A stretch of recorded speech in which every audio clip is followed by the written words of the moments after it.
Roel Pailan spends his days applying for jobs, dreaming of gaining permanent residency and bringing his family to Canada.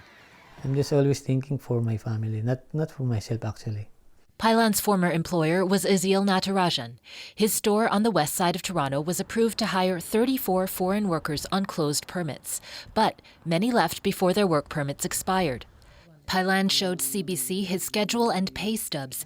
His contract said he'd get $20 an hour, at least 35 hours a week, but he wasn't scheduled for the hours he expected. His hourly wage was eventually cut by more than $3, shrinking the money he sent his children in the Philippines for education. I was crying going to work. Jean Crescencio also says he was underpaid and he felt the workplace was unhealthy. He says he came to a tipping point last December.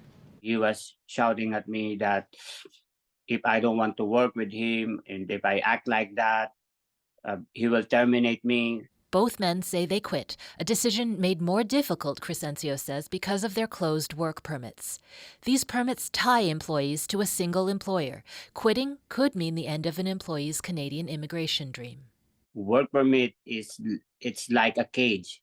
Azil Natarajan told CBC he vehemently denies all the allegations against him. Canadian Tire Corporation said in an email it's deeply concerned and investigating the details and validity of the allegations. It also said all stores make independent hiring decisions. The province of Ontario has an open investigation into the store. The federal government wouldn't confirm whether it does too. More workers are applying to the federal government to try to break their closed permits. In the last 5 years, the number of open permits granted because of abuse has gone up dramatically. Any person in Canada, regardless of who they employ, need to treat people with dignity and respect according to law. Jean Crescencio was able to transition to an open work permit, something he wishes all temporary workers could experience. Roel Pailan wishes the same. He and 8 others who quit were not approved for open permits. Any employer willing to have him will face more paperwork because of his closed work permit. The federal government concluded he didn't provide the necessary evidence of abuse to open his permit. But he says he still loves Canada.